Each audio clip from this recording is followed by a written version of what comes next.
right, well, appreciate you guys all hopping on here. I'm looking forward to kind of catching up and talking a little bit about some football training, especially for me, definitely the conditioning aspect of things and the GPS stuff. I know that's what we talked a little bit more about down at Summer Strong, and so it's definitely going to be good for that because I feel like that's completely outside of my wheelhouse. So I'm definitely looking forward to that, and then we'll kind of just see what other things come up. I mean, I definitely got a list of questions, but we'll kind of just see where we get to. I mean, obviously with those of the two that you're on here that I know, Jacob and Jeff. I mean, if you guys want to just introduce yourselves, we can kind of just go from there. Introduce yourselves and what your roles are, and I'll let you guys both kind of just give us a little bit of just background on both of us if you want.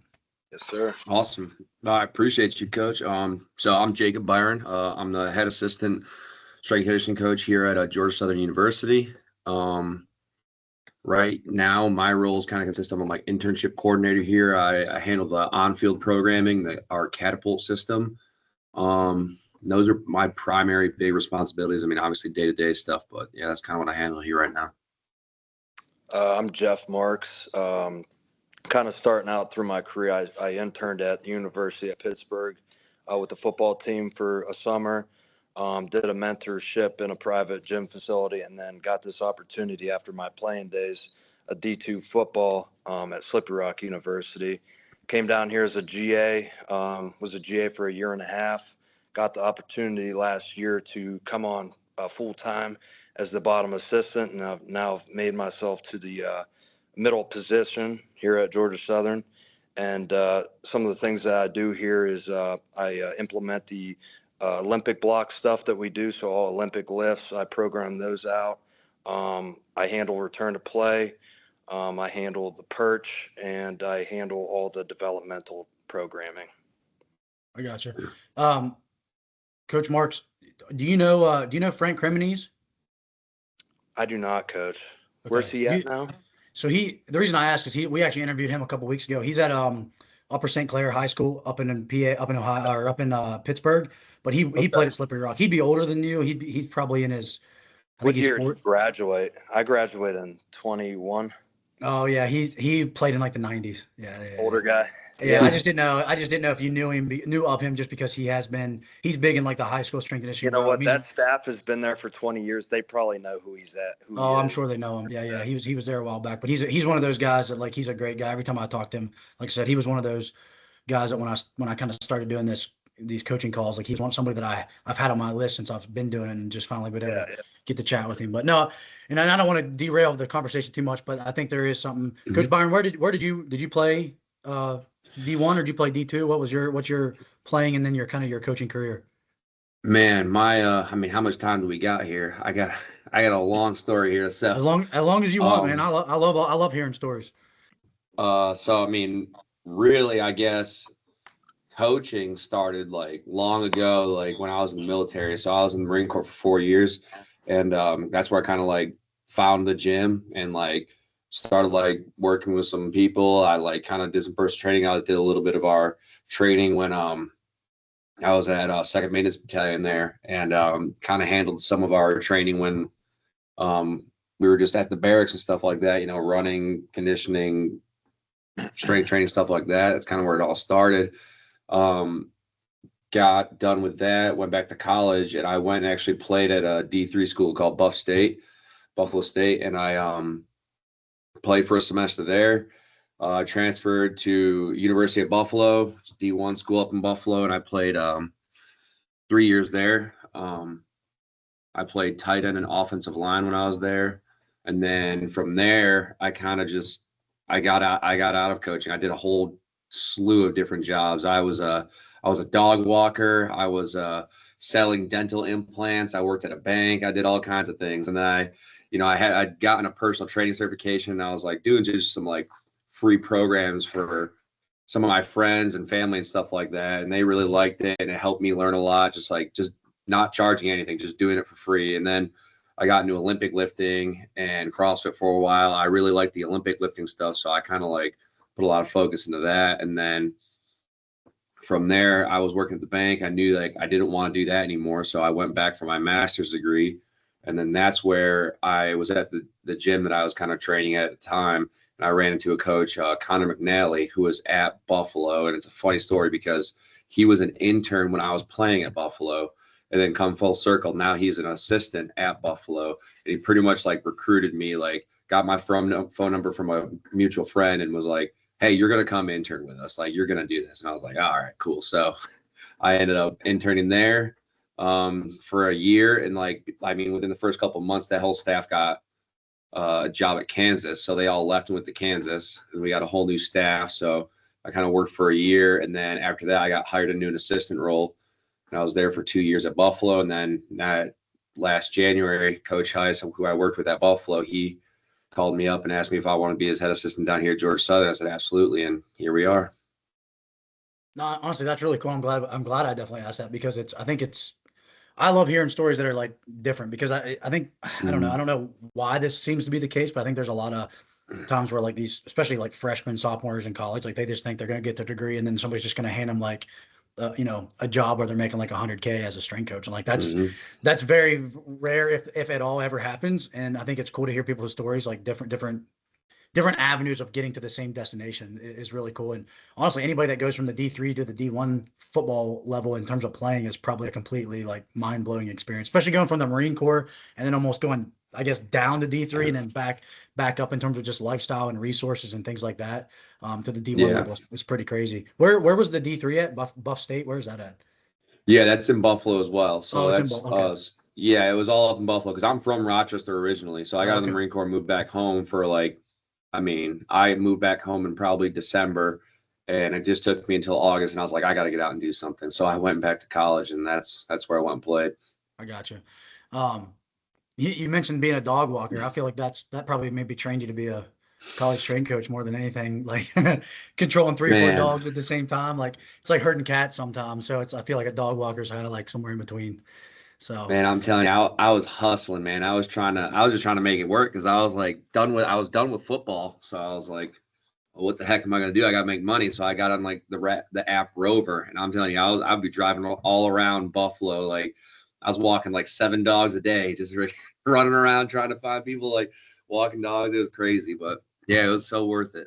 No, I mean, again, it's one of those where like I love hearing that stuff, because again, I don't think not everybody's going to go internship, graduate assistant, and you're gonna get hired at like a Power 4 school or Group of 5 school or something like that. Like it just doesn't happen like that. So I think it's cool to hear your guys' stories.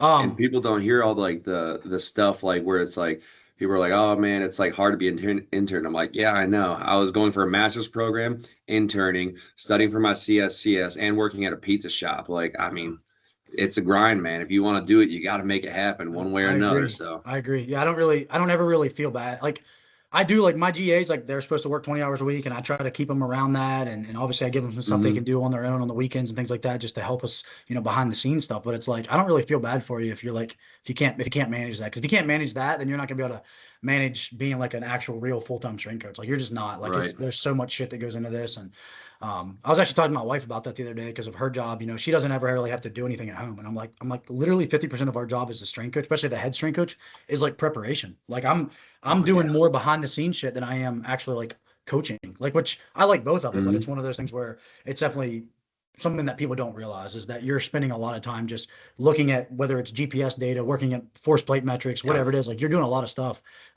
outside of just like the glory of just being on the coach and yelling at people. Like it's probably less of that sometimes than what people really realize. So, so I guess, especially since we got some of your staff on here, what I was going to ask you this kind of like, individually to you, Coach Byron, but I guess since we got like you and Coach Marx on here specifically, I can kind of open it up to maybe more of a general answer, and you guys can both kind of give me your input. But like, what are your guys, again, either personally or just overarching as Georgia Southern S&C staff, like your overarching like standards and like training principles that you feel like are kind of what you guys adhere to, and what, like if you're bringing in a freshman, like that first meeting that you guys have with your freshmen, and you're saying, hey, here's the things that we're going to be really great at. What are those things? I mean, just starting off, like I'm just like a Georgia Southern side with Coach Helen, who did a phenomenal job creating a great culture. He was here for 2 years had a great culture before me and Coach Heiss even got here, and Coach Marx is a part of that too. He was with the staff when we got here, and we kept him on. But our culture here is TDU, which is Toughness, Discipline, United. And we figured out if you can handle those 3 categories, like that's going to help you on the football field, right? And then as for like strength conditioning, what, you know, Coach Heiss and I believed on when we came here is we truly, truly believe in long-term development. I mean, so many people try and do the quick fix or like all these different like flashy things. And we just, I mean, that's what we truly believe in. We believe in long-term development for our athletes and for coaches and stuff too. Like, I mean, I'm always trying to grow too. And like, I believe like in a year from now, I should be a way better coach than I am right now. Like there's always something that I should be doing, like developing in the long term. It's not going to fix itself right away. Right. And then those kind of like 4 pillars underneath that are kind of like do no harm, right? That's like the number 1 rule. Like we're not, if we hurt athletes, their best ability is availability for the football field. Like they're not here to play weightlifting. They're here to play football. And I mean, it's going to hurt some people's egos, but like, that is what it is. We're here to work for football, not the other way around. I think it's important for us to remember that. So we want to keep our athletes healthy, right? So that they can actually perform at their best when their best is needed. Our second one is to just be a great foundation of strength.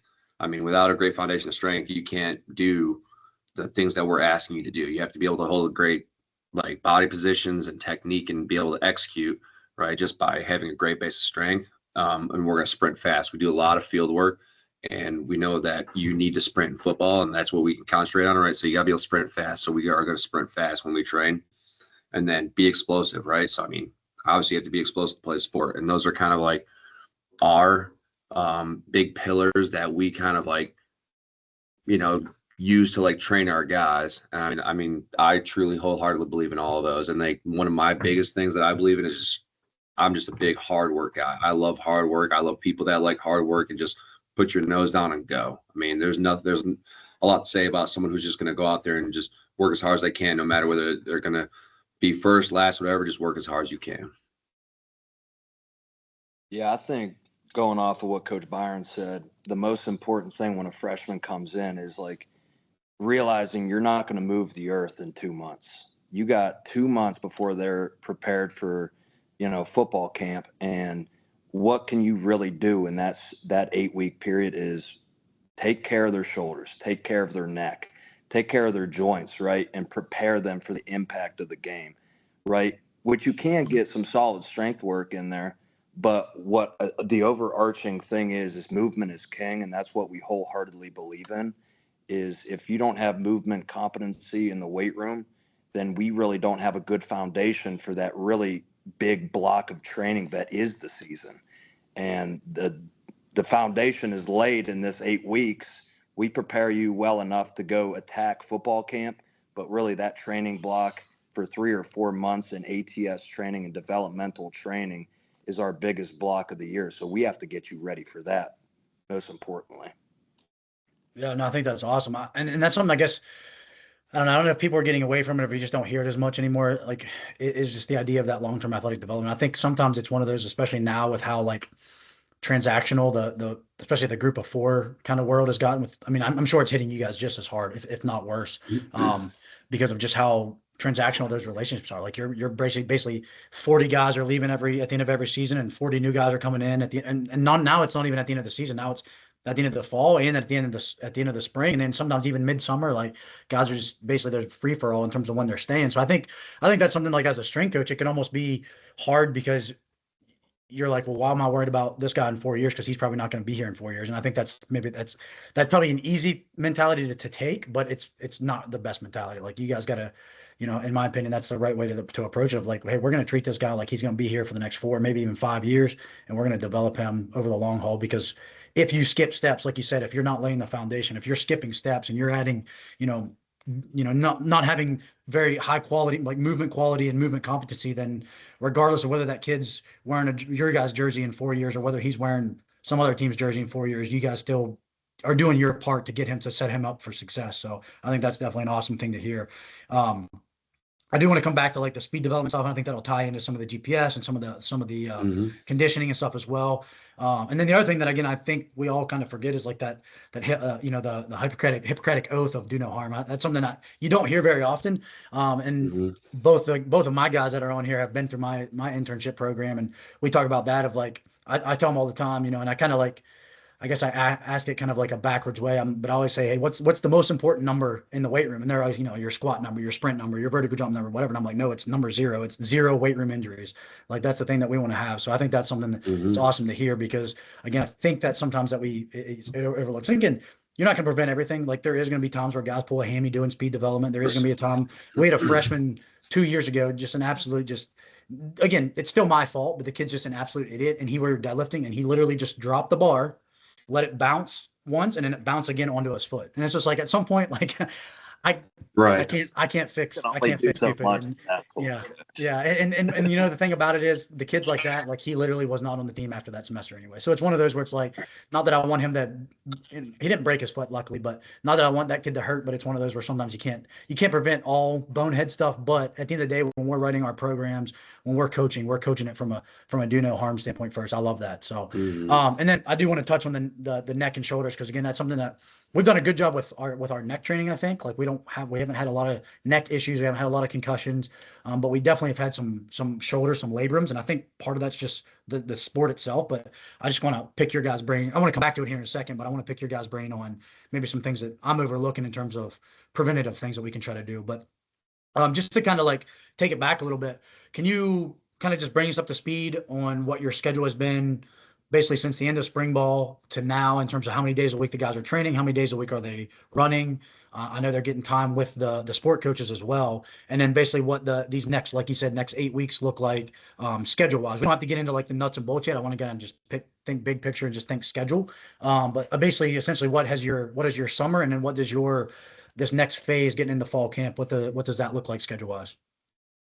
Yeah, so for summer, I mean, we're lifting Monday, Tuesday, Thursday, Friday.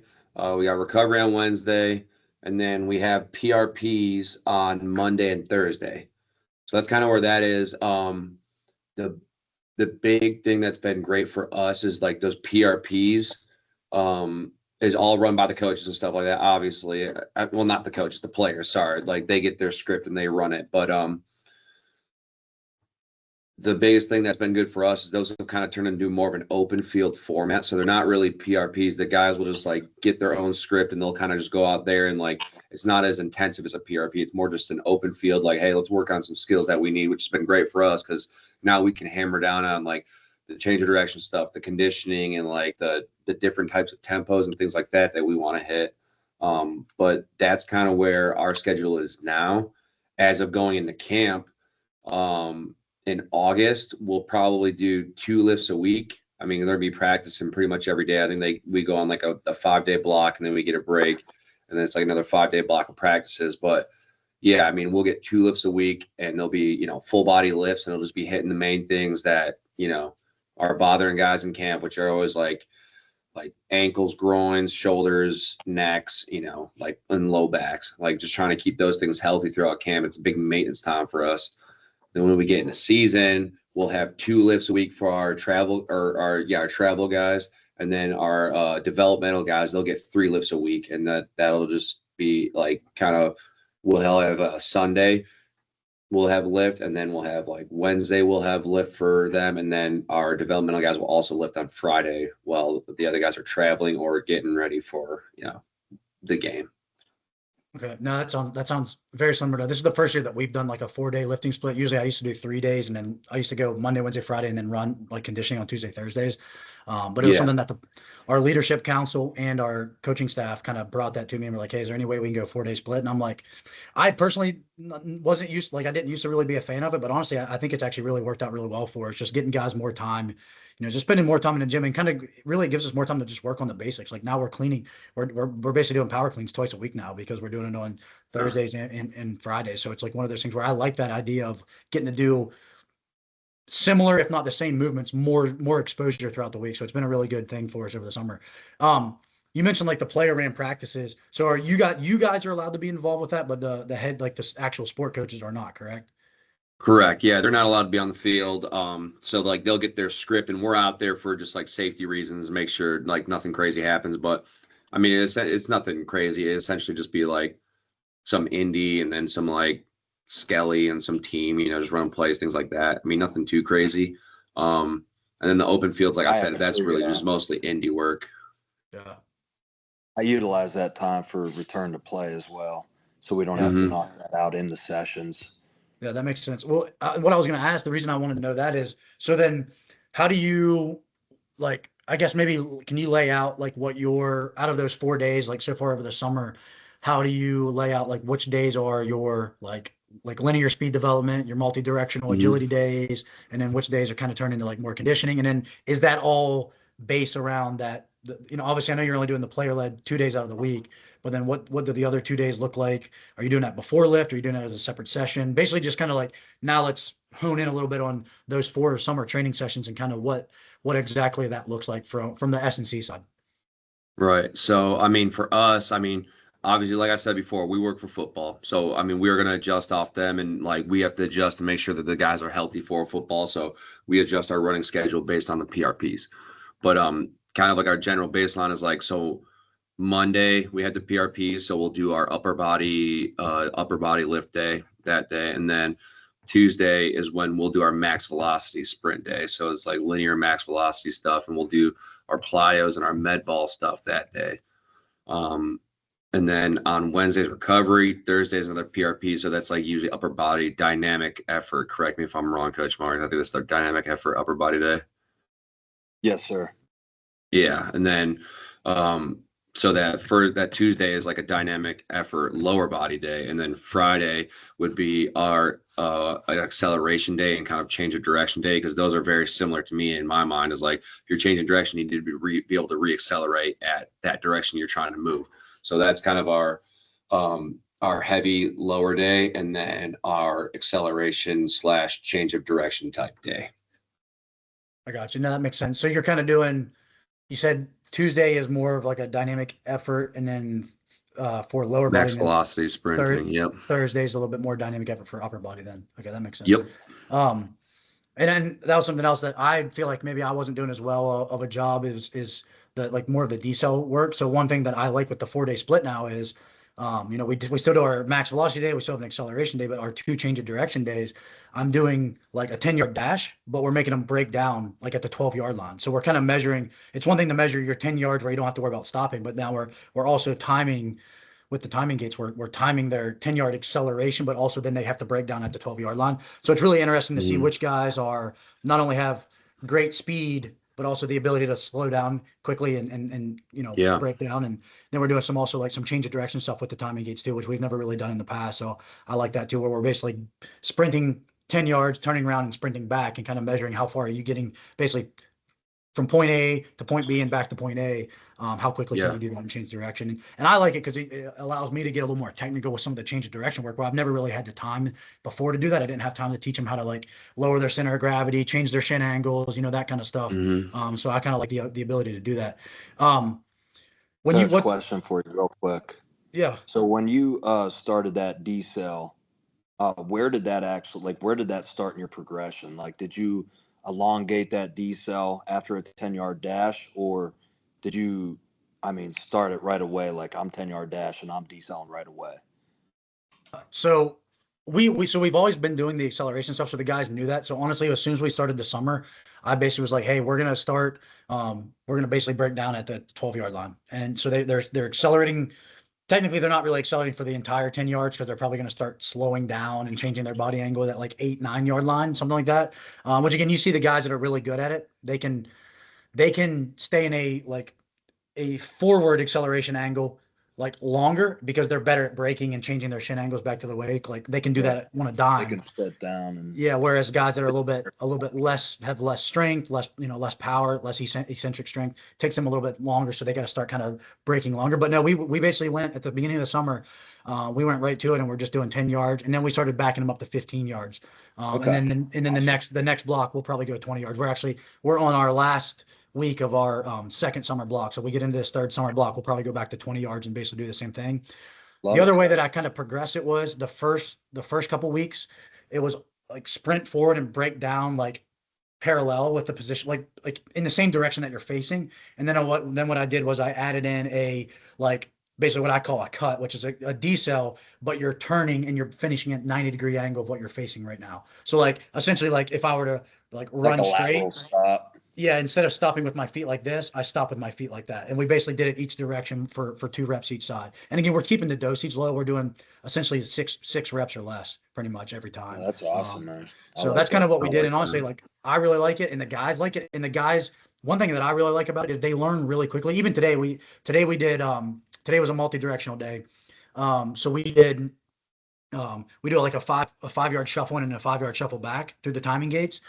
Basically, I just call it like a 5-5 slide. It's really like a basketball drill, but honestly, I like putting, especially like our linebackers, like linemen. I like getting them in kind of in that position. And I tell the running backs, I was like, hey, this is like training you for a jump cut. Like that's literally what you're doing when you do a jump cut. You're basically Correct. just putting both feet in the ground and going the other direction.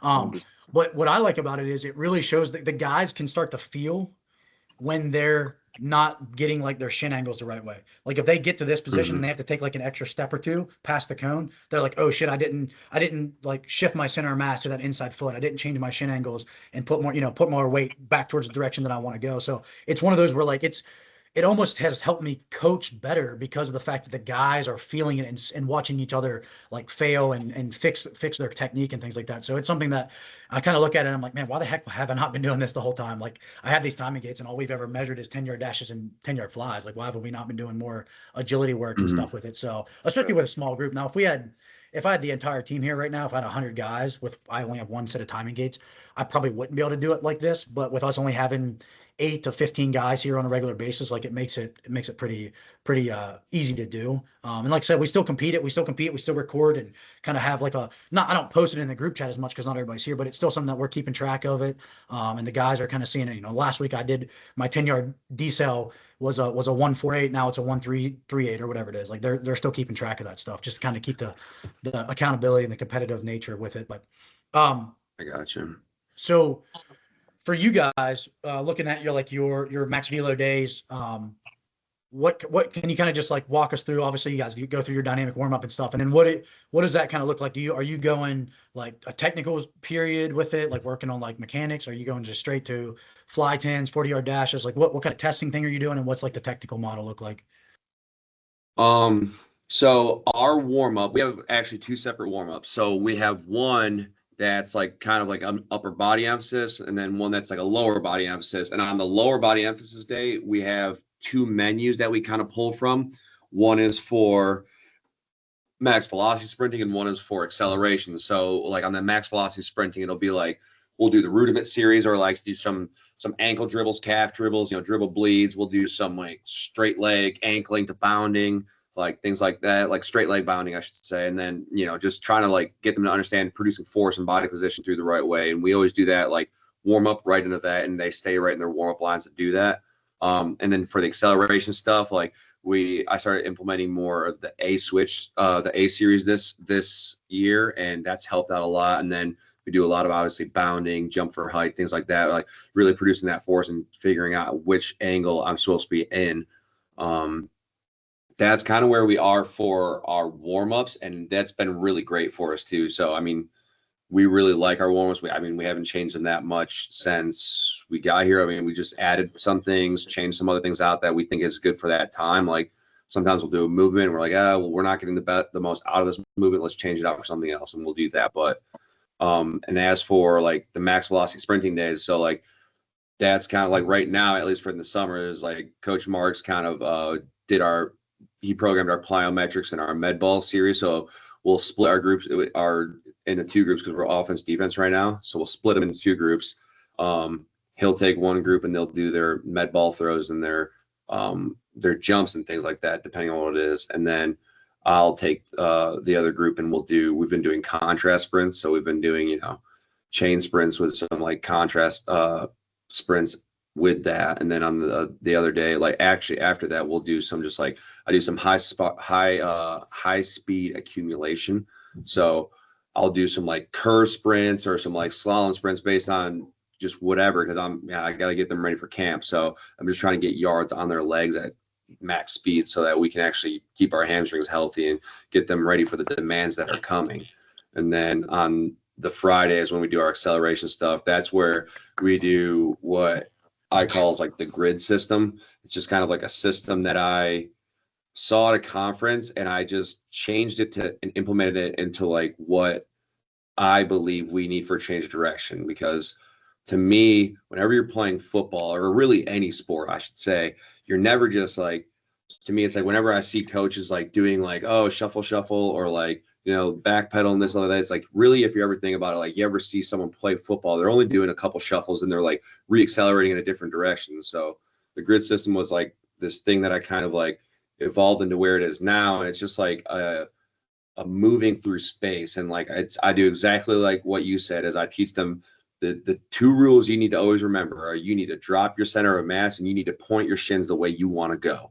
And I was like, as long as you do those two things, like I can coach you through the rest of it. And like, you have to figure out how to move through space. So like, you can open step, you can like, bucket step, whatever you need to do. But like, you need to be able to figure that out by using those two rules. And then we like take the rest of it on the fly.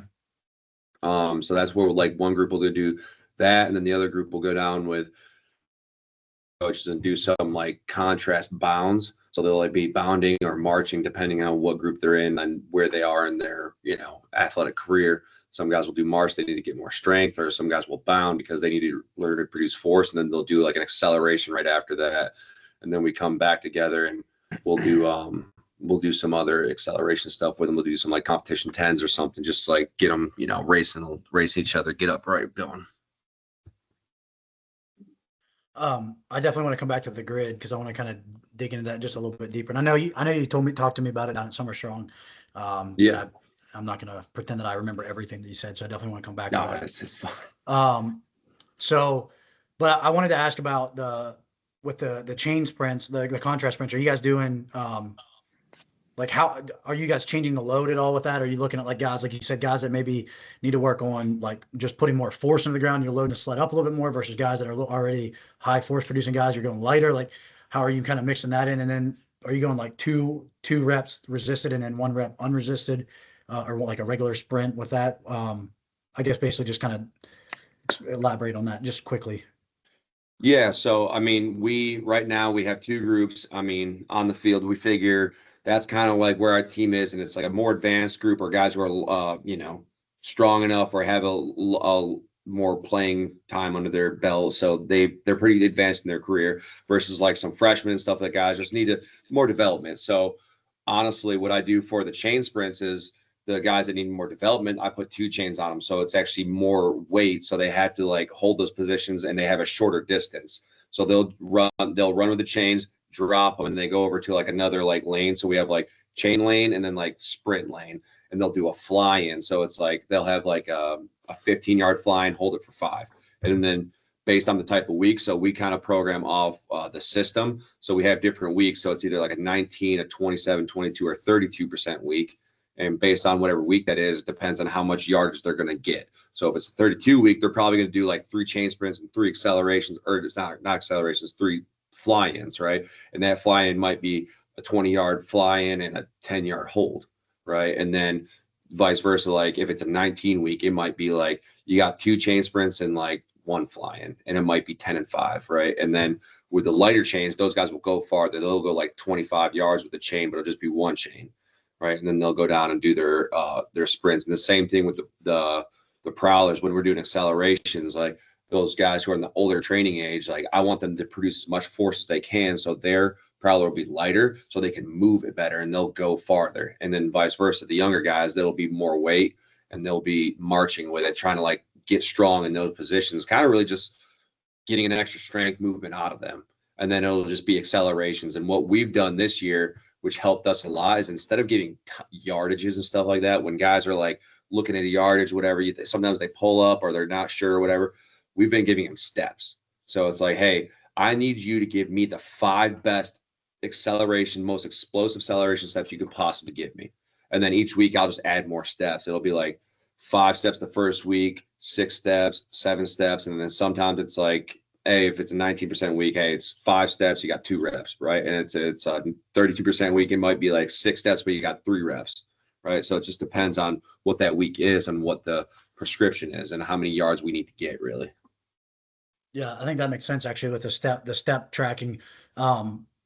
Is that something that you are then trying to look and see, like, because I think one things that would stand out to me is like we got guys like specifically yesterday we had 2 guys that both ran like 1-4 something split, like 10-yard dashes.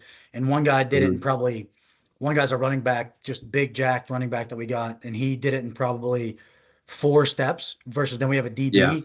We have a DB that does more like the pitter patter steps. And it's like one of those things where Mhm. like, I don't know if I hate to say like I don't know if I'm as technical about it as what I should be, but it's also like he's a senior. Like I don't know if I'm really going to change. He's a D1 kickback, but I don't know if I'm really going to change his acceleration technique in a year and a half that he's with us.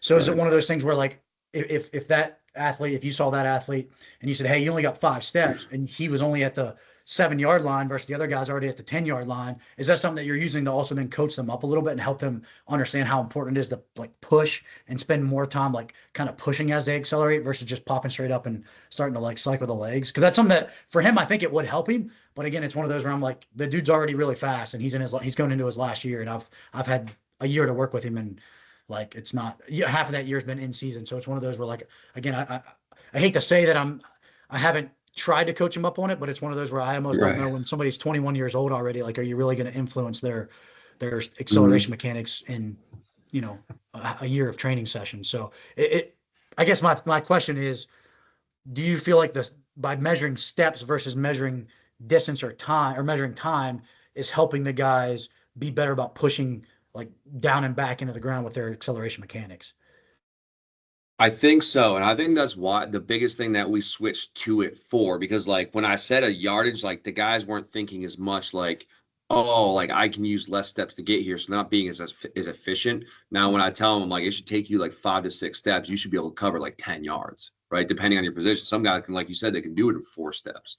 But like I have seen them be a lot better about it because they're like really trying. They're like, man, I really got it. Because it gets them to think when they look at the 10-yard mark, they're like, man, I really got to go. Like, I got to put as much force through every step as I can. I'm like, yeah, man. So, like, that has been helpful. And I think, and I know exactly what you're talking about. Sometimes you get a guy, he's like, hey, this guy has 6 months of football left. Like, I'm probably not going to be able to change his mechanics that much to help him. Now, obviously, you do what you can with the time that you have, and you hope for that, like, you can get him better. And, like, that's all we can ask. And, yeah, maybe you haven't changed his mechanics, but, like, still, like, I mean, to me, it's like I'm going to coach no matter. I always tell our interns and our staff and everything like that.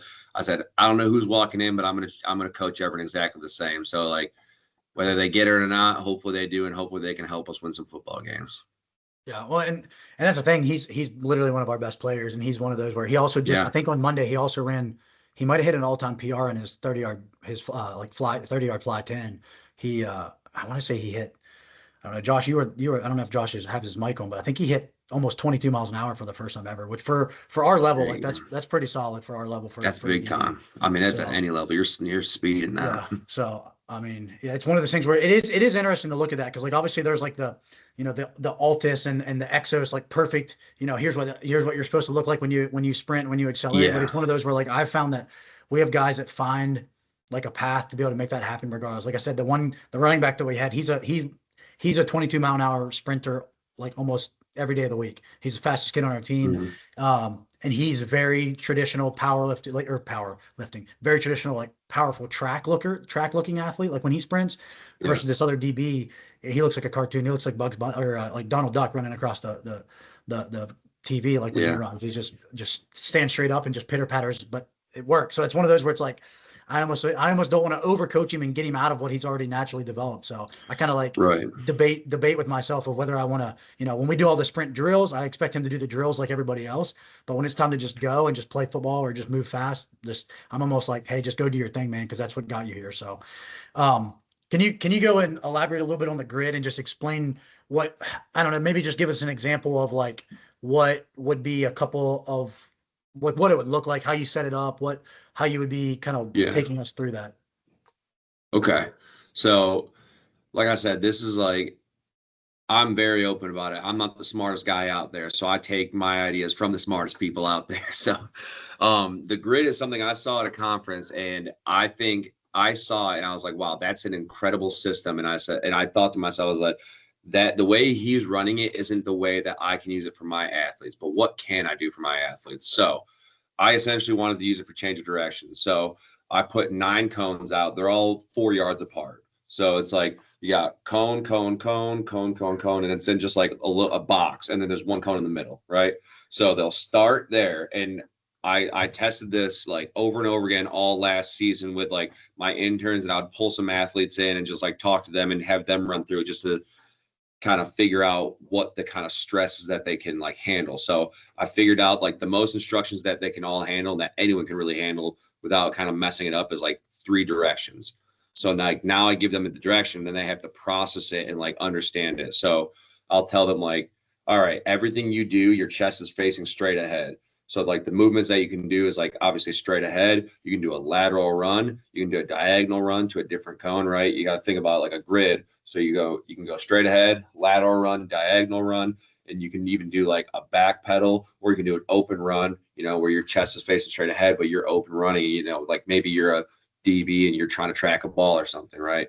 So like those are kind of like the movements that I thought about with it. And then essentially that's how it started. And it's like this 4 yards between each one. And I would tell them like, all right, everything you do, you're enter straight ahead. So I kind of stole another movement that way. So they always know that the first thing they do is run to the middle cone. And from them, I give them the direction. So I'm like, all right, you're going to go lateral left, diagonal right, lateral right. So then I'll just like, ready, go. And then it'll be boom, boom, boom, boom. Next guy, boom, boom, boom, boom. And they just run through the grid. And then I'll come back and then I'll just give them the opposite of what they just did.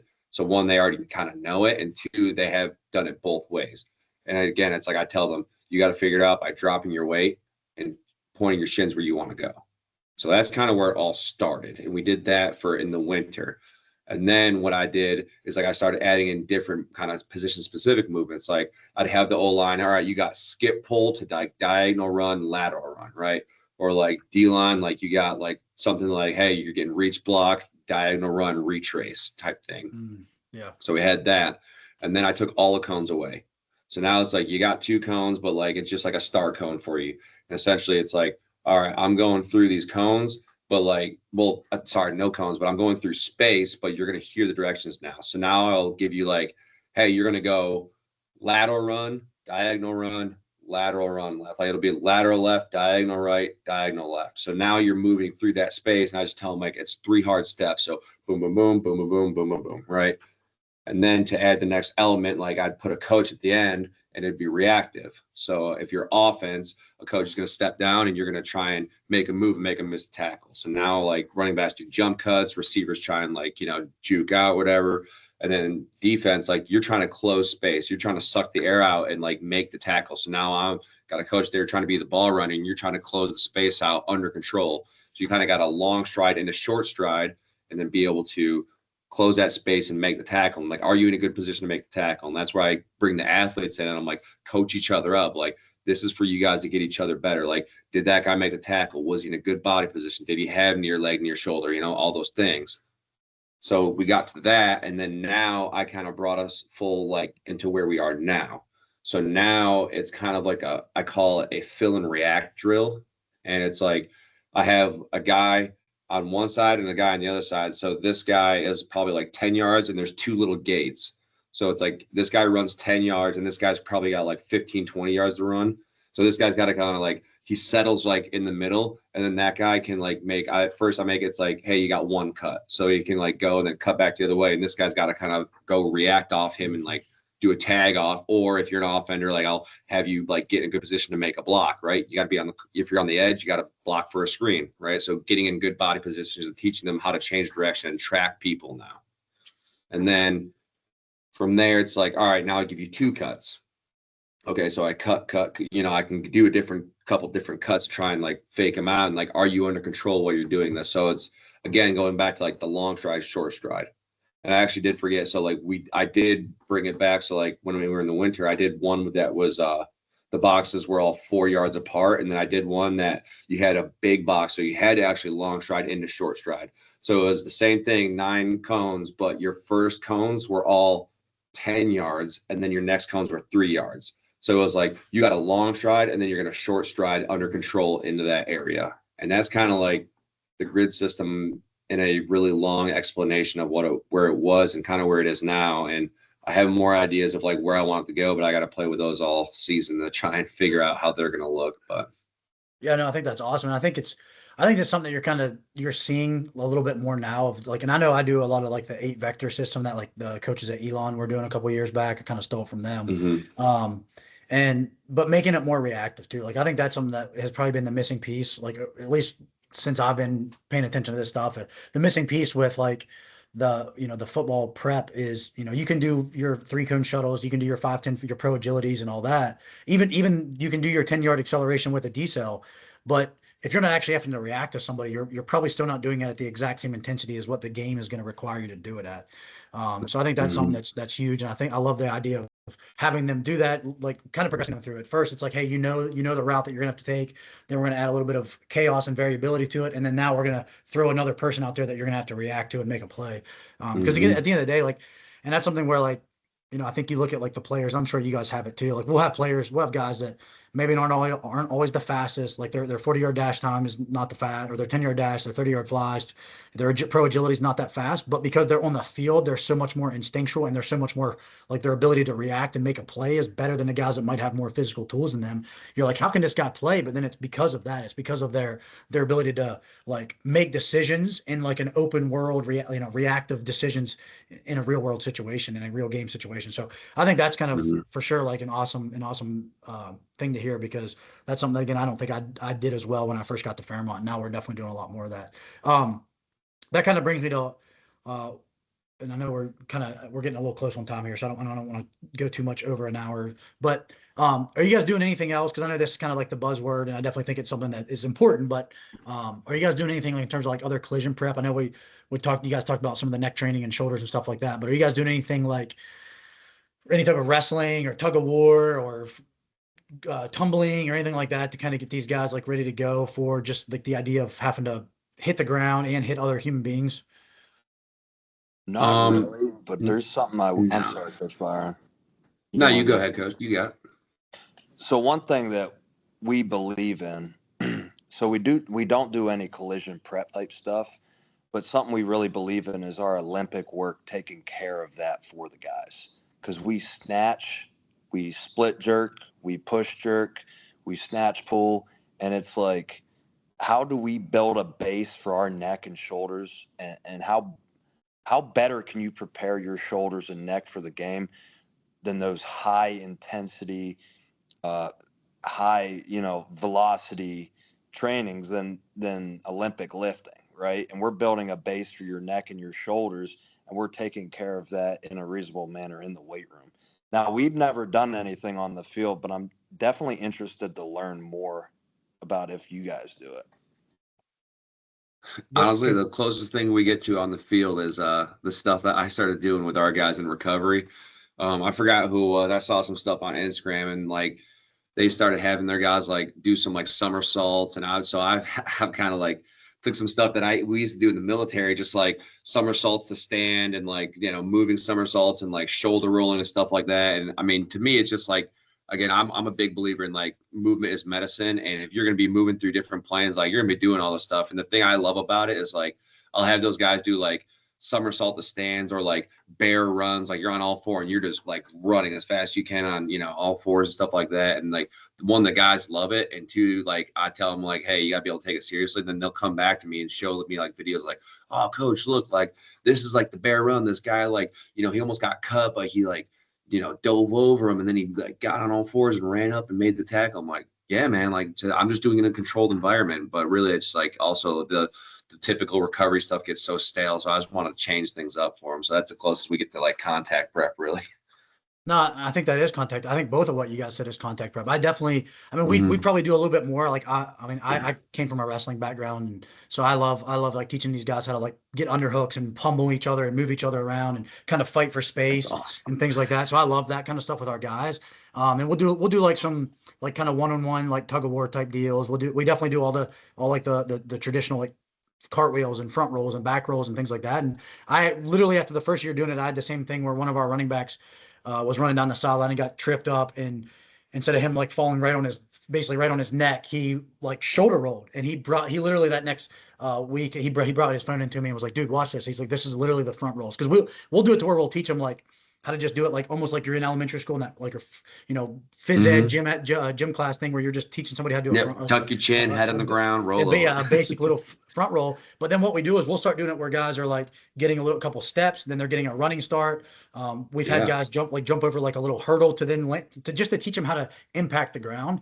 I think it's definitely something that's the guys like it. I mean, some of the guys don't like it. Usually the guys that don't like it are the guys that really aren't very athletic to begin with, so they don't really like it because it kind of exposes them. But I mean, it's one of those things. Like literally, we have a D lineman that's, I mean, he should probably be playing at the Division I level, to be honest with you. He's 6'6", 320 pounds, and he does the perfect cartwheels. Like he does better cartwheels than like some of our female athletes that grew up doing gymnastics. Like it's crazy.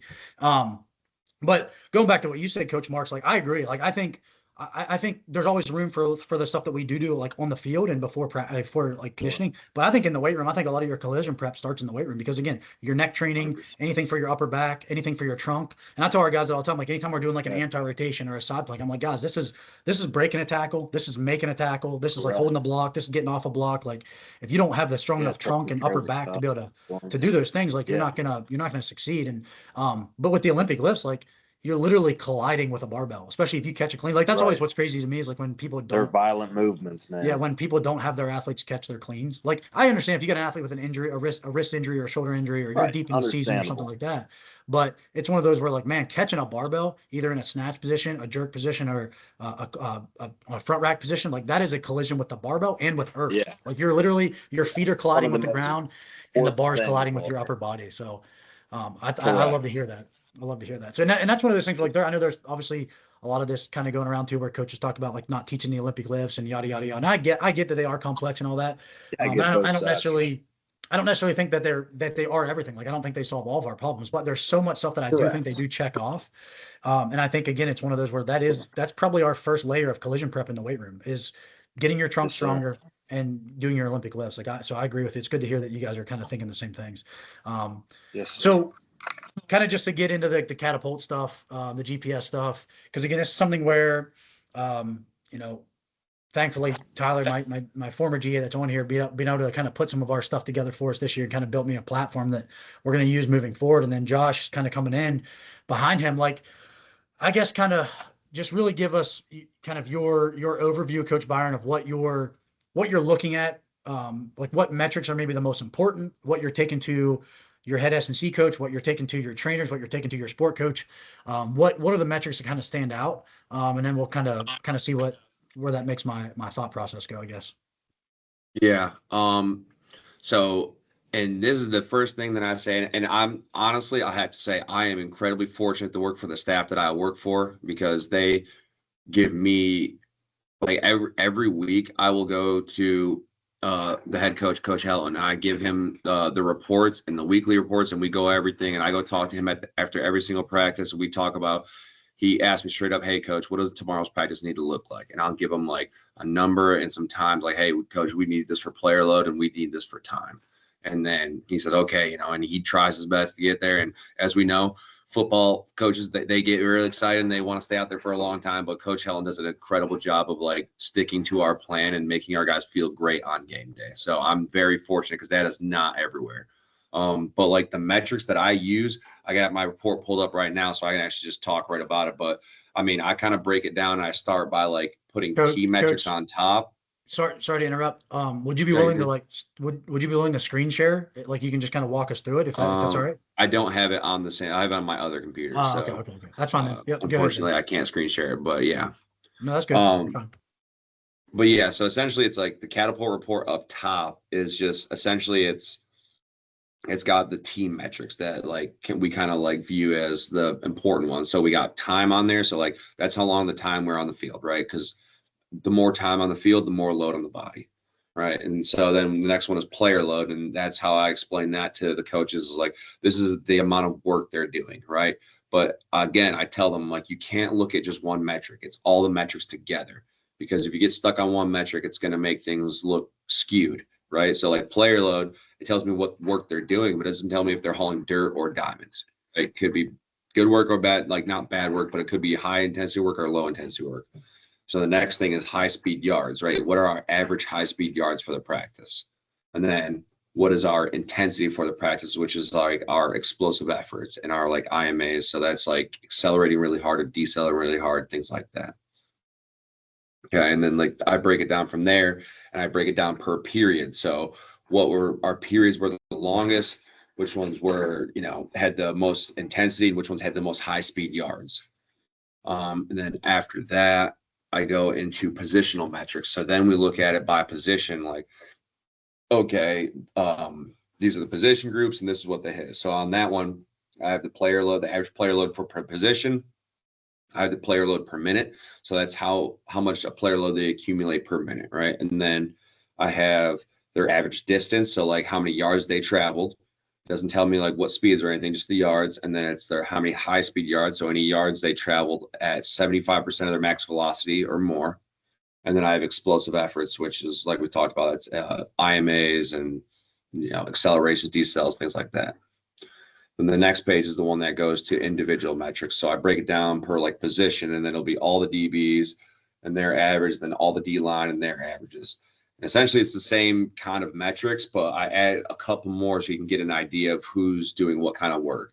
So they got average player load, and they got low intensity player load. And then the low intensity player load is like anything like walking, jogging on off the field, like things like that, like not actual, like I said, not the diamonds, it's the dirt, right? So that is Catapult like measures that by bands, what they call them. So it's like they have band, and these aren't exact numbers, this is just an idea. So it's band 1 is like 0 to like 10% of velocity, right? Of their max velocity. Band 2 is like 15 to 20 or whatever. And that's how they kind of measure it out. So it'll be like band 3 and under is like the low intensity player load. And then we got their average distance. So that's just like how many yards they traveled in that practice, their high speed yards over 75%, their top velocity that they hit, right? So, and then the percentage of what their max velocity ever hit with us. So like if it's like 80, 90, whatever percent that is. And that's important to us because, I mean, as we all know, if you haven't touched 90% or higher of your max velocity in a 7 to 10 day window, your risk of injury goes through the roof. So I actually have a running report in season that I look at every day, and it tells me when's the last time those guys have hit, like in the last 10-day window, what their max velocities are that they hit. If I see a 90 on there, I'm good. If not, I'll go to a guy in practice during like a specialist period. I'm like, hey, go run like a full speed, like 30 yards real quick. Just go get top speed and slow it down. Then I have their explosive efforts, their max excel metrics. So that's how many meters per second they're moving. And then a max decel metric, which we actually just started kind of looking at more. And that just tells us that's like the reverse order, like how many meters per second they're decelling. And then I have this other metric, which is like, so we have the IMAs, which is like explosive efforts and things like that. But then this other metric, it's just like an Excel metric that how I explain it to coaches is like, it's a really hard acceleration. So say you're at stoplight and it turns green and you just slam the pedal down and you're redlining the car. That's what this one is, like a really hard acceleration type deal. And those are like the metrics we use. And then after that, it goes down and it goes to like, I put it in a graph form so coaches can see like in a graph form, they like to see that. And then I put an overview of like what all of our practices will look like. So this is practice 1, 2, 3, and then we can kind of see how we undulated throughout the week and month and things like that to make sure we're sticking to our plan and that our guys are going to be ready and that we like taper off and we go into games fresh and ready to go. And then after that, at the end is like our return to play guys, this is mostly for like Coach Marx and the athletic trainers, but also for coaches to see so they can see where their guys are at. So like we can see like, all right, like this guy hit 75% of his max velocity, we can start doing change of direction. Or like this guy, we have like player load metrics that we want to touch or like get them up to before we return them into practice. So then just go into practice and get killed and get hurt again. So with like last year, I took all of our average player loads for each position and put like a little chart up here so that we can just look at this and be like, okay, running backs, he needs to get this player load like a couple times or whatever player loads before he's ready to go into practice. And that's kind of our Catapult report and how we use it and explain it to coaches, things like that.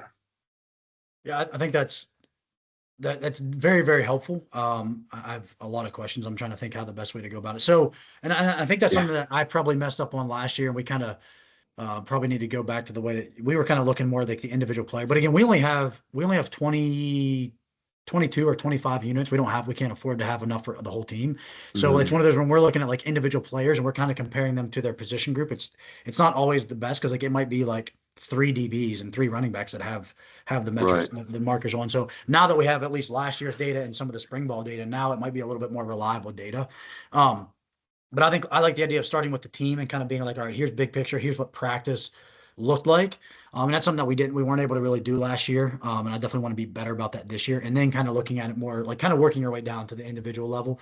And honestly, as stupid as it sounds, like we know we have this metric. It's easy.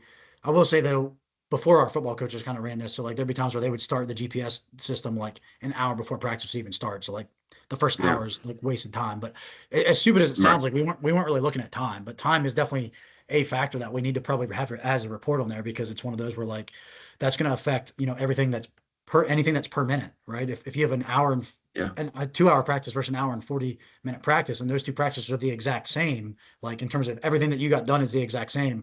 That one that's an hour and 40 is just by default going to be a harder practice because it's just more dense. So it's one of those things where like for me, like that's something that we probably didn't do a good job of, which again is it sounds stupid that we didn't do it. I was so caught up in all the other shit that like the time metric didn't even become a factor really. Other than we looked at per minute, but again, we didn't even look at like what was our whole time for the day. Is there my next question is with the high speed yardage, is there a reason that you guys picked 75% or is that what Catapult's typical standard is at 75%? Because and the reason I'm asking that, and I don't want to like sway your answer here is like, I just don't know if 75% is, I don't know if I personally consider that like a high speed, because if you look at like some of our guys, like guys that their max speed's 20 miles an hour, like that's 15 miles an hour. Like that's like a fast jog. So like, I don't know, like we reset our own metrics and maybe we shouldn't have, we did 30%, 60% and then 85%. So we bumped up, what we're calling high speed efforts, 85% and above. And again, that was partly just to make our lives easier. Also, kind of what you were saying about like the 90% threshold. That was kind of we were kind of killing two birds with one stone. We were like, hey, this is a high speed effort. And it's also, if we see that you hit this at all, then we know that you hit, quote unquote, enough stimulus to prevent like hamstring issues and things like that.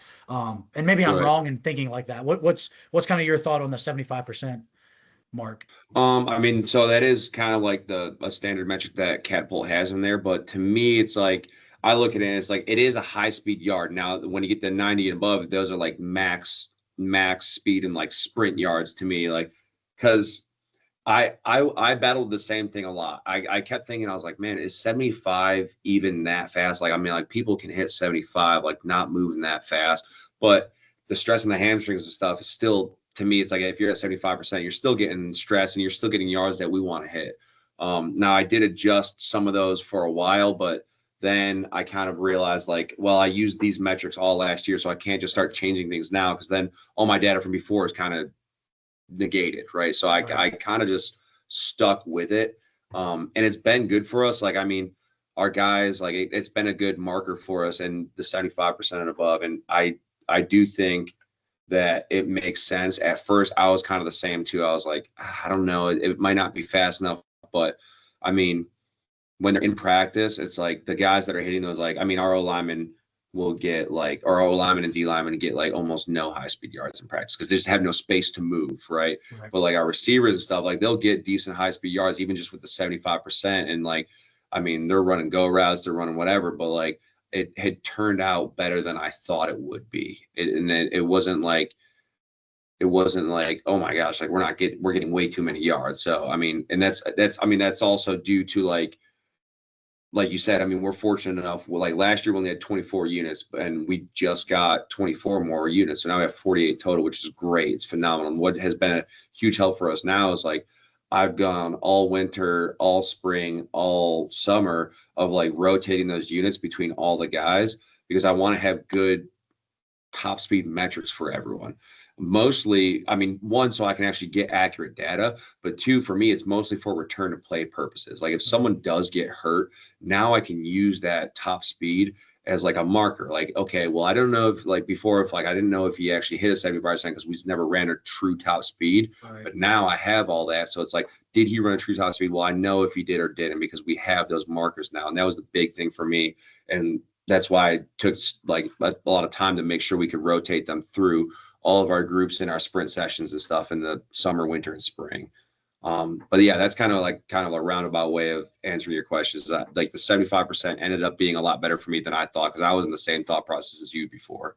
Okay. No, that's good to hear. It's definitely something to think about because and I guess the reason that I even question it to an extent is like if I look at our metrics, and I was literally just texting our wide receiver coach a couple weeks ago. And again, this is something where like I struggle with from a conditioning standpoint. Like if you look at our metrics, like our wide receivers on average, I mean, they're getting sometimes like our starting wide receivers are getting 2 to 3 miles like of total work. So anything from anything at all, any movement at all. But then if you look at like, okay, the 30% cut off, anything that's 30% their max velocity and above, it's like 55% of the day is that. If you look at 60% and above, it's like 5% of the day. And then if you look at high speed yardage, again, for us, 85% and above, it's like literally like 1% of practice is that, am I way off on that? Or is that kind of what you guys are seeing where like football practice isn't quite as intense as what we all think that it is, that there's a lot of, and I'm not trying to throw any, I'm not trying to talk shit on the football coaches. I think one thing that we just don't realize is how much our athletes actually move around the field, that unless they're in a live play type situation, they're not really hitting as much high speed as we think. And I'll have a follow-up with that from a conditioning standpoint, but are you guys seeing that to where if you look at so if you look at, for you guys, if you look at your 75% and above versus your 75% and below, are you guys spending a lot of time at 74% and below as much as what it seems like we are? Yeah. I mean, I'm with you. Like if you look at their high speed yards, like, I mean, we got guys like, and I just pulled up a random report from like a PRP. I got some guys with like 0 high speed yards. I got some guys with like 20 high speed yards. But then you look over at their actual total yards, and they got like 3,800 yards or something like that. So it is like that. Like they're not doing as much sprinting as you think, and like we will get more sprinting in the summer and in our sprinting sessions. But to me, like that's what we're trying to do. Is like I'm trying to get you like. Because then when you look at a game, the game's going to be different. They're going to be doing more sprinting and things like that. But like I'm trying to get guys ready for camp because like before I even got here, so I shouldn't say that. So what I did when I got here, when we first got Catapult, is I went to the coaches and got scripts from the first week of fall camp, which was the year I wasn't here. And I just went through and I like, you know, I just tracked because I didn't really know what anything was going to be because we never had Catapult and we didn't know what practices looked like or anything. So I just tracked everything and I got that information. And then after that, I had a block of information where I can put like, okay, let me take the average high speed yards or the average whatever for Indy period. Okay, I got that. Now I got the average for like our warm up, average for our team period, whatever. And then that gave me like kind of like general numbers. And then I did that and I kind of built out the yardages we would need for the first week of camp. And then I just reverse engineered it and used that throughout the whole like summer and spring and everything like that. And it ended up working out pretty good for us. But like, that's where it's like, yeah, like we don't do as much sprinting as we think. And I think we sprint more now in the summer and in the spring and winter and things like that. But we do that so that they are ready for those demands when the game comes, because we know that those first week in camp, like I said, the coaches get real excited. So they're going to like go out there and have the kids sprinting a lot, but that's okay because we've already got them ready for those demands. And then we get them ready for camp, and then camp gets them ready for the season. And then from there, it's like, we got to keep them healthy and go win a championship game, right? Yeah, and that's kind of what my next question would be then is like, are you guys, so and this is where like I have a hard time as a strength coach, because again, it's like we want stuff to be intense. We want stuff to be like high effort. And it's like, in my opinion, if you're, you know, if we're jogging for conditioning, like that's like the opposite of what I think a football player should be doing. Because in my mind, it's like an anaerobic power sport, which it is.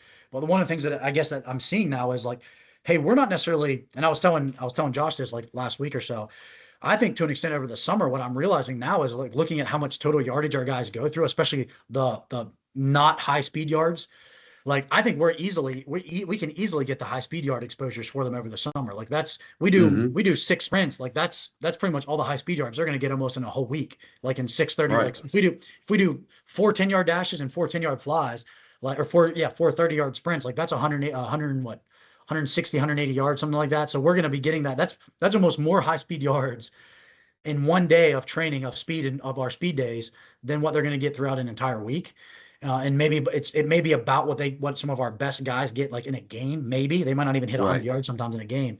But I guess where I like was kind of like felt just like kind of mind blown of like, maybe I need to be doing a little bit more like tempo runs and like slower stuff and more of the change of direction and more like you mentioned, like the grid system. Like I need to be maybe doing a little bit more of that kind of stuff, because what I'm really preparing them for right now in the summer is I'm preparing them for football practice. I'm not necessarily preparing them for a football game. Like the football game is almost easier to prepare them for, because it's explosive bouts where they get plenty of time to rest. Football practice is you're going to just nonstop moving for 2 hours, 2.5 hours. So I guess that's, my question, I guess, from that would be, do you guys feel like the grid system, and if you guys are doing any, like you said, like a recovery day, the player-led practice stuff, do you feel like that is building up enough accumulated volume of just, number one, having cleats on and being on your feet and being out in the heat? Do you feel like that is taking care of itself? That's enough? Or do you think that, are you guys doing any extra conditioning as well? Just in that, and when I say extra conditioning, I mean like low speed, like conditioning to where it's sub 74%. Is that, I mean, have you guys thought about that? How do you approach that?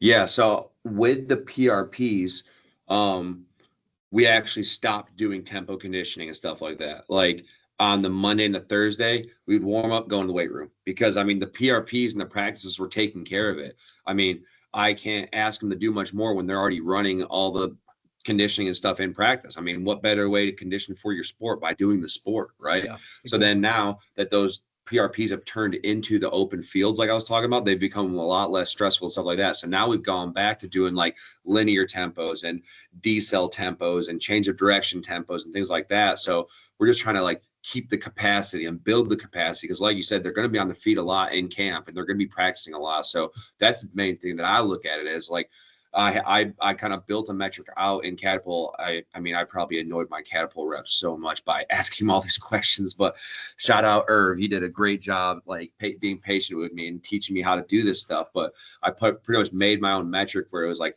tempo distance from 40 to like 75% is kind of what we deemed as our tempo yards versus our sprint yards, because sprint yards are 75 and up. And that's what we track those. So like, again, like I see what kind of tempo yards and stuff they're getting in camp, and I'm just getting them ready for that throughout the whole time.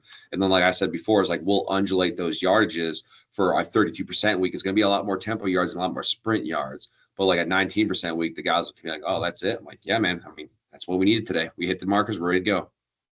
Yeah, no, that's interesting. So I guess with that, I wrote this down too, the undulations and the practice plans. What, if you go to the coach, what are, and maybe you could even break down like what periods you're seeing, like, I guess kind of walk us through like a practice plan of what periods are, because this is something that we haven't done. And honestly, just with our resources and the amount of time constraints that we have, and we there's times where we don't always have a strength coach at football practice, because it's literally me and 2 GAs, and we're usually in the weight room when football practice is going on. So we might be out there for stretch, and then we come back into the weight room. So we're not even really out there to like know what the practice plan is. But what are some maybe that things that stand out where, hey, we were supposed to do this 7-on-7 period and we were going to do it for 10 minutes, but because we realized that that's a very high speed phase of practice, we're going to cut it down to 8 minutes or 7 minutes. I guess kind of maybe give me an idea of, so that I can talk to my football coach about this, of, what are maybe some phases in practice that your coaches are more willing to manipulate the time that they're doing, or the amount of reps that guys are doing, that has been the biggest, has gotten the biggest effect from knowing the data that now. Yeah. And you know what? This goes right back to what I talked about earlier. It's like long-term development. I mean, even if you want something changed, to me, it's like, me and Coach High says it to us all the time. Like, hey, if you want something changed, start doing it now and it'll get changed next year. Like, it's not going to happen right overnight. And that's with anything, right? Don't expect that things get changed right away, but like keep working to get those things changed and start having those conversations. But like, to like your question is like, the biggest thing I tell coaches to like, and it's, each coach is different. So like Coach Helton, whenever I go to him, I talk to him about time on the field, because that's what he does, is the head coach manages the time on the field, like when periods end, when they start, things like that, and player load. So like he does a really good job at listening to our player load and like intensity. So like what we'll try and do is like we'll try and have like higher player loads, you know, at the beginning of the week, and then obviously as we get closer to game day, we'll taper off. But on the opposite end, we want that intensity to go up. So like we're still keeping the nervous system kind of fired up as we get closer to the game day. So like our player loads will go down, but our player load intensity, like the player load per minute, should be kind of like spiking up a little bit. Like, so it's like when we're on that Friday and we're not in pads and stuff like that, we're quick twitchy movements and stuff like that, trying to still keep the nervous system going, but it's a lot less time on field. So I would say like usually if I'm going to talk to the head coach about it, it's going to be time, player load, and player load per minute. And what I'm doing to him with in each week is what I'll do is I'll talk to him about, hey, this guy had a really big game, or this guy had a lot of high speed yards this game. Like maybe we might have to take care of him the first half of the week, and then we can start building them back in. But I also go to the position coaches individually and talk to them. Like, hey, coach, like you're going to have to like keep an eye on this guy. He had a really big practice this day. He had a lot of yards, or he had a lot really high speed yards, like pretty big day for him. Like we want to keep him fresh for the game. And like I said, all the coaches are incredibly receptive, and they ask questions. And even some of them asked me to make individual reports. Like I know Coach Saff, who's our defensive backs coach, he does an incredible job, and he wants me to hold him accountable. So he's had me make him reports for our pregame stuff. So he is not getting too many high speed yards, and he absolutely asked me everything. He's like, hey, what should I be doing? Is this too much? Is this too little? And I make him a report, send it to him every week. I was like, coach, this is exactly where we want to be. You know, your guys look good and they played well and they're fresh for the game. And like I said, I'm just very fortunate right now where I am, where all these coaches are so receptive and so willing to listen to the information that we have. Right. So those are kind of the big things. And like, we've been really talking about the high speed yards more recently, because like, I mean, one, it's like yardages, like that can be anything. That could be walking, jogging, or anything like that. But like we know is the high speed yards is when I'm screaming down on kickoff, rep after rep after rep. That's when like we're going to start to see hamstring issues and stuff like that. So those are kind of the metrics that I look at for our guys, and kind of like how I present them to coaches and which coaches I present them to.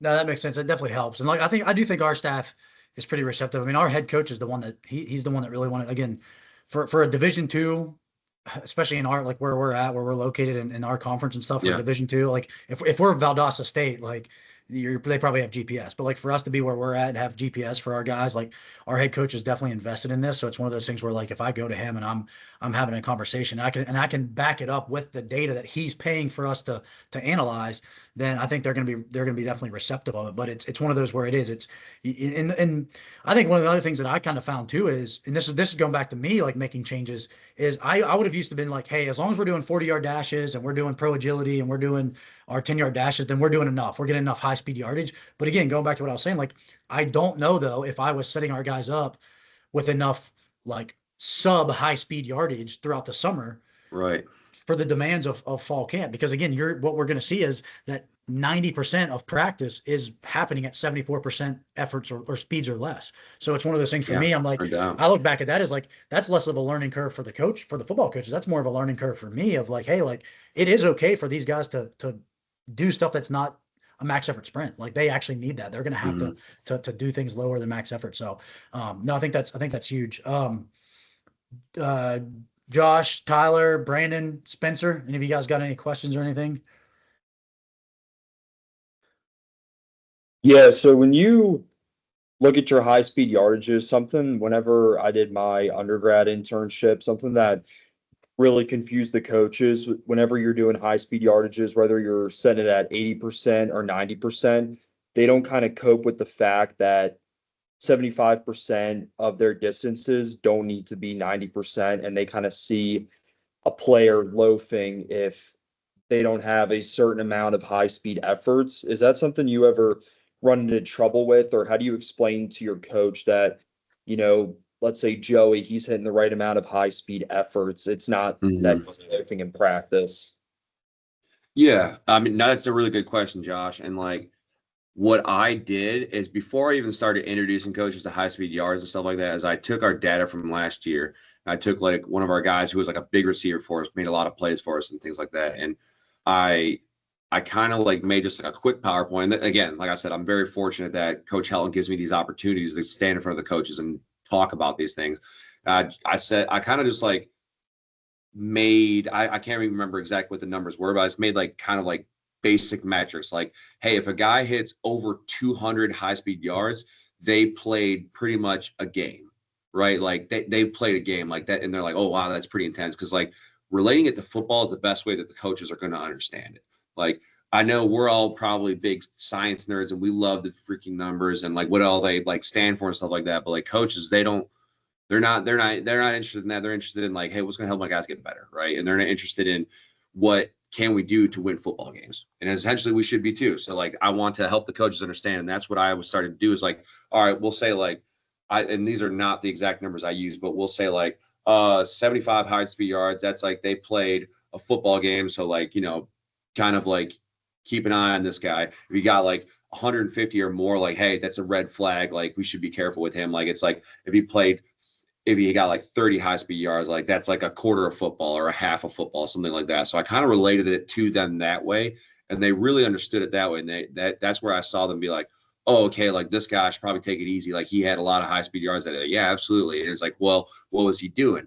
Well, he didn't play a lot, but he was like on kickoff and he ran down 5 times. Well, yeah, that's why he's got 90 high speed yards. Okay, well, like maybe the next day isn't kickoff, maybe it's punt, right? And like different ways to like manage those yards based on like what we did in practice. And that's my next project that I'm doing is actually like, because what I've started to realize is like coaches, like obviously they have like an install day. It's like, okay, look, today is like 1st and 10, you know, base install, or like the next day is like 3rd and short, or this is like, you know, goal line and stuff like that. Well, like if we're on the goal line, we're automatically going to get less high speed yards because there's not enough space to run and get those high speed yards. So that's going to be my next project is like kind of making left for a lack of a better term, like a chart, which kind of like dictates like, okay, like when we have like 3rd down, like this is kind of like what we can expect for high speed yards and player load and stuff like that. And we have 1st down, we're going to get more player load stuff like that. And then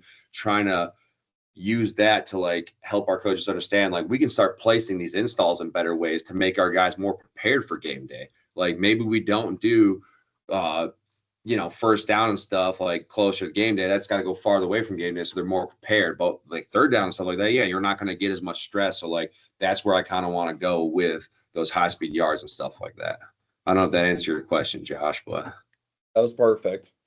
Yeah, I think that's awesome too, because again, I think that's the next level stuff of being able to actually like, then look at certain periods of practice to figure out which ones are the most, and I'm going to use this term loosely, but the most stressful parts of practice. Because again, it's like if they're the most stressful parts, like you would want to either limit them as you get deeper into the week, or you would want to just get them. Because again, you don't want to play a game. You don't want your wide receivers playing a game on a Thursday practice, right? You want them playing a game on Saturday. Maybe on Monday and Tuesday, they have like a very simulated version of a game in terms of their high speed yardage, but like you want them to be save all those reps for actually on Saturday. And I think that's definitely the next level thought process. And again, I don't think for us, we have the ability to do that.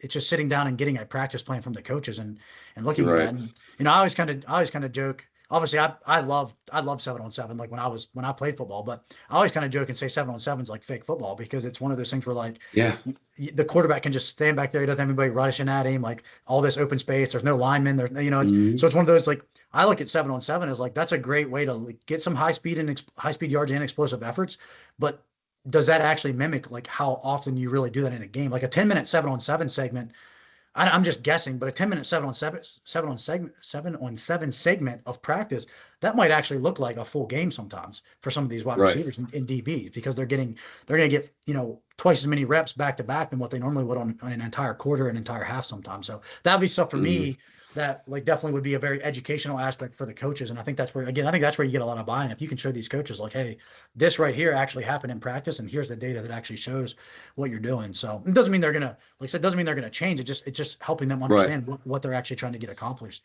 And again, I think you can even use that from the idea of like, hey, like this guy hasn't hit, like instead of saying, hey, you're doing too much, it could also be like, hey, this guy hasn't giving you any great efforts this week in practice. Like on Monday or Tuesday's practice, he's not giving you a good, hard sprint when he's supposed to be doing a go route or on kickoff return or kickoff coverage or whatever it is. Like you can also kind of use that a little bit to hold the players' feet to the fire to an extent. So 100%. And that's one thing that I love that like our defensive line coach, Coach Douglas will use.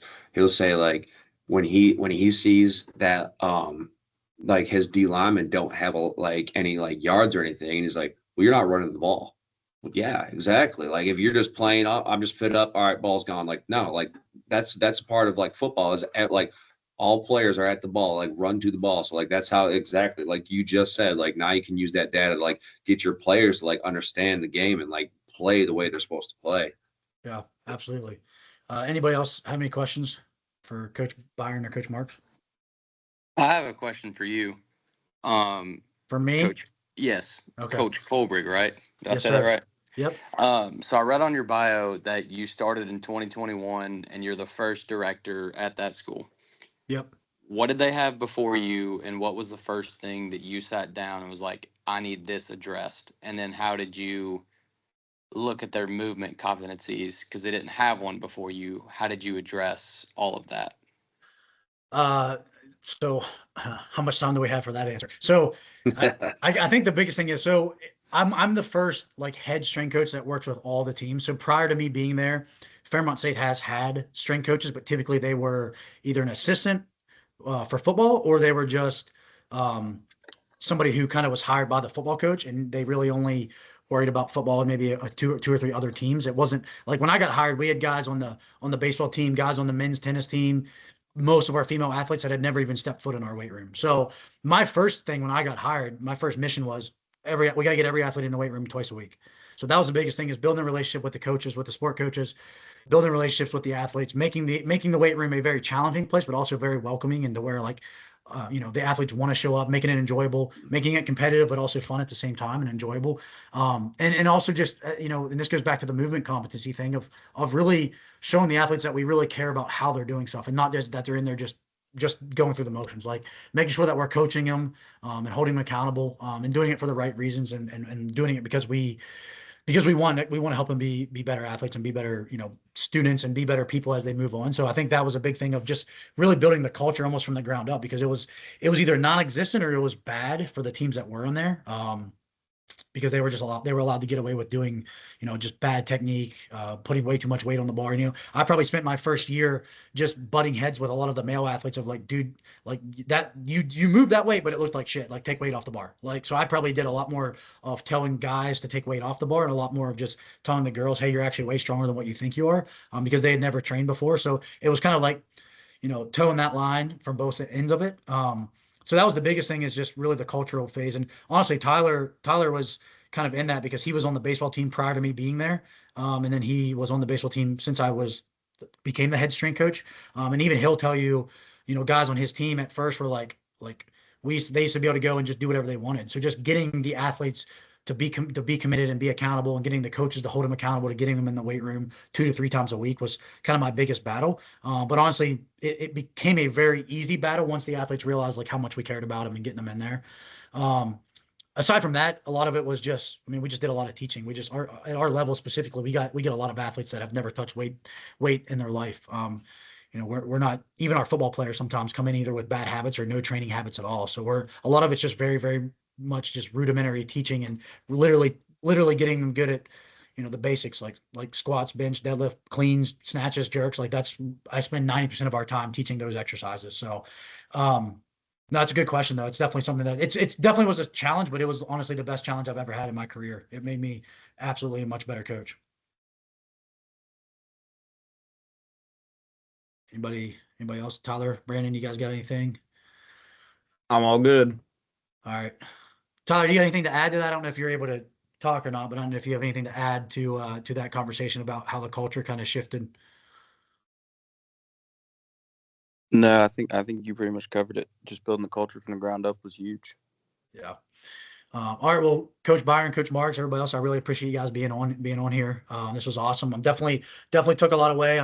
I may be still sending some text messages throughout the season. I know you guys get busy during the season, but it's definitely something for me. Reach out anytime, man. Reach out anytime. Yeah. Hey, it's been awesome to catch up with you guys. I was just saying it's been awesome to catch up with you guys. And like, I feel like it's one of those where I'm like at the point in my career where like, I feel like the more I think I know, the less I realize I actually know. Like, you know what I mean? Like I'm not, you know, I'm in the middle of that Dunning-Kruger effect curve right now. So Yes, I sir. appreciate it. And Hey, Coach, I really appreciate you having us, man. I mean, taking the time to put us on this call and getting everyone together, that's huge, man. And this is what it's all about is, you know, talking to other coaches and learning. And exactly just like you said, like once you think you figured it all out, you start to realize how much there actually is out there. So I appreciate you taking the time and, you know, put this all together. Thank you. Yeah, absolutely. And I know there's only 2 of my guys on here now, but I got a group chat of about 15, 20 people and I'll put it on YouTube and you guys can share it with the rest of your staff. And I'll definitely share it with everybody in my network and definitely get the word out there. Cause I think there's a lot to take away. And, and I think I saw Coach Byron, are you guys expecting a baby soon? Yes, sir. November 25th, big time. November 25th, man. This is your first, right? This is the first. It's gonna be a wild ride. It is. It's going to be definitely right in the middle of football season too, right towards the tail end, I guess, of football season too. So That's how mine was last season. It's a good time. Yeah. So you guys had your first last year, Coach Marx? Blueprint. Yeah. October 7th, man. Right smack dab in the season. Perfect timing. Yeah. No, it's one of those things where like everybody, I knew being we got a 15-month-old and I knew being a dad was going to be awesome, but it's been more awesome than what like I thought it was going to be. Like I can't even really describe it other than to just say it like that. Like it's the better than coolest what thing I thought. ever. Yeah. It's really it's the coolest thing. So, good luck to you guys. Congrats on your kid and congrats on your future kid, Coach Byron. I appreciate you guys. Thank you so much, Coach. We appreciate you. Time, man. Appreciate it. Yeah, absolutely. Reach us out to us for anything. And that's anyone that listens to us. Like we are open book and we are always happy to talk shop. We want to do as much coaching development as possible. So anyone that's hearing this, whatever, like please reach out. We're more than happy to talk to anyone about any stuff. Yeah, I appreciate that. And I'll make sure I share like your contact info as well with my guys and stuff. So, all right. Yeah, please do. All right. Appreciate you guys. Thank you very much. Good luck this season. All right. Thank you.